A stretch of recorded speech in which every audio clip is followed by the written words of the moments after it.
Oi pessoal, tudo bem? Essa é a aula 2 do minicurso desse fim de semana, intitulado Os Arquétipos e o Inconsciente Coletivo, tá certo? Então, na aula anterior a gente conversou muito sobre o quê? Sobre arquétipos e sobre inconsciente coletivo, né? A gente conversou sobre o eidos platônico, né? Ou seja, a ideia platônica, o arquétipo em sentido platônico e por que a psicologia do Jung não é uma psicologia platônica, tá? Por mais que seja tentador inserir a psicologia do Jung numa tradição platônica ou neoplatônica, tá? A gente conversou um pouco sobre alguns filósofos, como Caros, como Hartmann, né? E a gente conversou um pouco também sobre, em linguagem kantiana, né? Aí sim, o filósofo que a gente precisa conversar mais sobre ele, né? Vai ter um curso aqui no canal, né? Totalmente gratuito, um mini curso totalmente gratuito. A importância de Immanuel Kant para a psicologia de Jung, certo? E que nós vamos falar longamente sobre Kant, sobre a crítica da razão pura, etc. É um dos minicursos futuros que vem por aí, tá certo? Em linguagem kantiana, os arquétipos é como se fossem, tá certo? Condições objetivas de possibilidade de experiência. Tá? Não são a experiência ainda, mas são as predisposições tipicamente humanas para que nós possamos ter experiências tipicamente humanas, né? E aí há tantos arquétipos quanto são as experiências possíveis, né? Há tantos arquétipos quanto são as situações típicas da vida. A gente conversou um pouco sobre Filo judeu, que falou o termo arquétipo, Agostinho, Santo Agostinho. É necessário sempre lembrar que às vezes o Jung fala, embora o conceito de arquétipo não apareça explicitamente no nome do Agostinho, tal, é de lá que eu também me inspirei, e há momentos que Jung simplesmente diz, foi de Santo Agostinho que eu tirei a noção de arquétipo. Né?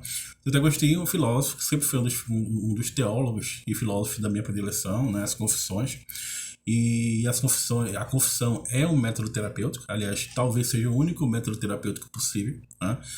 A confissão, o esvaziamento da consciência para que depois a fantasia criativa possa se manifestar, e aí a clínica se torna um fantasiar junto e um procedimento do tipo dialético, né? Uma conversação. Tá?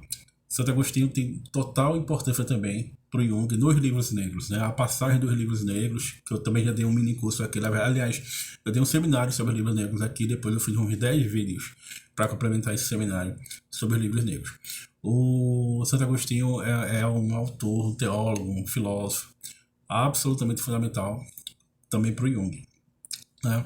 E a gente conversou um pouco sobre isso e a gente entende, né, o arquétipo como sendo um padrão coletivo, um padrão de comportamento, ou seja, partner behaviors, né?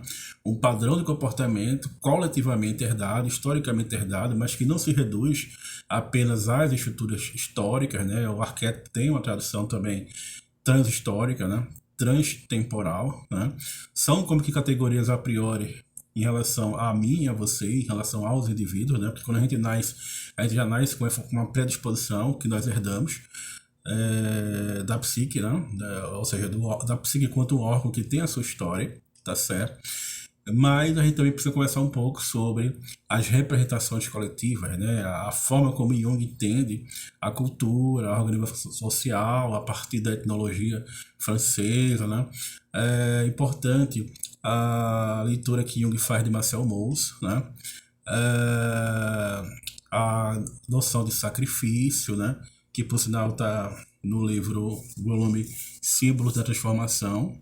Muito em breve teremos um minicurso também só sobre os símbolos da transformação, que possivelmente vai ser um minicurso que vai comemorar um ano de canal, né? Quando o mês que vem, mês de setembro, vai fazer um ano aqui do canal, e aí possivelmente o minicurso para comemorar um ano de canal vai ser os símbolos da transformação.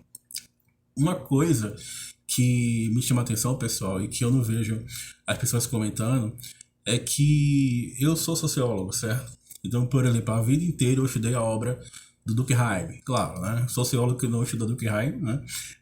Estudei muito Durkheim, e aí Durkheim falou em psique coletiva, Durkheim falou em consciência coletiva, Durkheim falou em representações coletivas, em fato social. Durkheim era tio do Marcel Mauss, né? Marcel Mauss, de onde Jung vai se inspirar na noção do sacrifício, né? O símbolo da transformação, você só consegue entender a obra por meio da noção do sacrifício, né? E da questão, a jornada da consciência, né? Ou seja, o herói, o herói solar, o mito solar do herói, são questões também da antropologia, né? E quando Jung vai falar das representações coletivas, não a partir do Durkheim, tá certo? Que embora Durkheim tenha falado das representações coletivas, mas quando Jung vai falar do assunto, ele vai dialogar diretamente com Levi-Bru, que também falava de participação mística, né? Participação mística, participação no mistério, né? Que o Jung também vai elaborar a noção de participação mística, tá certo? O Jung vai dizer que representações coletivas são os equivalentes da cultura no que diz respeito ao arquétipo. O arquétipo é psicológico, certo? O Jung tem uma noção psicológica do arquétipo. A noção antropológica e cultural do arquétipo são as representações coletivas. Mas, olha esse detalhe aí, tá certo? A cultura para Jung é a mais alta expressão da cultura. E o que há de psicológico, ou seja, o que há de arquetípico nas representações coletivas, é tudo aquilo que a gente ainda não se conscientizou. Tá certo? Tudo aquilo que a gente ainda não tem consciência, mas que está nas representações coletivas, é o que a gente pode chamar de fato de arquetípico. É por isso que é tão importante para a psicologia clínica e para a psicologia junguiana estudar a psicologia dos povos, né? A psicologia dos primitivos, como os primitivos entendiam o mundo, como eles percebiam o mundo. Eles estavam em estado de participação mística, né? O conhecimento deles é um conhecimento arcano ainda. Participação mística no sentido de identificar o seu psiquismo com o próprio cosmos, com o próprio mundo. É por isso que o Jung vai falar que para um primitivo, o nascer de um sol não é apenas um evento físico, é também um evento psicológico. Por quê? Porque o sol segue uma jornada que é a jornada da consciência, que é a jornada do herói. Mais uma vez, símbolos da transformação, certo? Vocês, muito em breve, vão ter um minicurso. Vamos ter aqui um minicurso só sobre esse volume. O mito solar, de respeito ao próprio desenvolvimento da alma e do psique, da alma do primitivo e da psique coletiva como um todo. Diferente de nós, contemporâneos, que nos trancamos em escritórios tal, e que esquecemos o tempo passar. O sol já não é mais um mito vivo que irradia vida para o mundo. A gente segue um outro tipo de tempo, temporalidade, que é o tempo do relógio, né? Que não é mais Kairos, mas que é o Cronos. É justamente esse tempo que nos faz adoecer, é o tempo da produtividade, que é o tempo que eu sempre insisto que não é o tempo clínico, que não é o tempo da cura, que não é o tempo da mudança, da transformação. Tá? É um tempo apenas de reprodução e de adoecimento, esse tempo que a gente segue hoje. Ou seja, a gente perde a noção mítica, a noção mitológica do mundo. Mas como a gente vai estudar o inconsciente, a partir do método junguiano, a gente vai olhar o inconsciente desse sujeito moderno e a gente vai perceber que o inconsciente do sujeito moderno é religioso, é arcaico, é mitológico, tem a ver com as imagens do sagrado, tá certo? Então, o inconsciente coletivo, e aí é uma hipótese, tá, gente? É como se parece que o inconsciente coletivo é formado por arquétipos, tá certo? E aí é necessário testar esse fato, né? Porque do mesmo jeito que Jung criou um método clínico, um método científico de observar e medir, avaliar o inconsciente individual e poder replicar por meio dos complexos, ou seja, por meio dos estudos complexos, que é o teste da associação de palavras, o Jung vai se utilizar de um método para poder estudar cientificamente o inconsciente coletivo. E que método é esse? É o método comparativo. É o método comparativo de tecer paralelos, é o método típico das ciências humanas, tá certo? Então, o inconsciente coletivo, que é formado por arquétipos, né? Parece que como se fosse formado por arquétipos, padrões de comportamento, pattern behaviors, padrões de comportamento historicamente herdados, culturalmente herdados, se expressa, se manifesta nos sonhos, nas fantasias, nos mitos, nos contos de fada, né? Nos mitologias fundamentais, tá certo? E é por isso que é importante estudar essas manifestações arquetípicas para que a gente possa entender o sofrimento do nosso paciente quando o paciente entra aqui na clínica, ou entra na clínica junguiana. Porque eu sempre falo aos meus pacientes, a mesma função criadora dos sonhos é a mesma função criadora dos mitos, né? Como diria Campbell, apenas os sonhos são mitos privados e os mitos são sonhos compartilhados, né? São como se fossem sonhos da psique objetiva, são como se fossem sonhos da coletividade, da cultura e da história humana, né?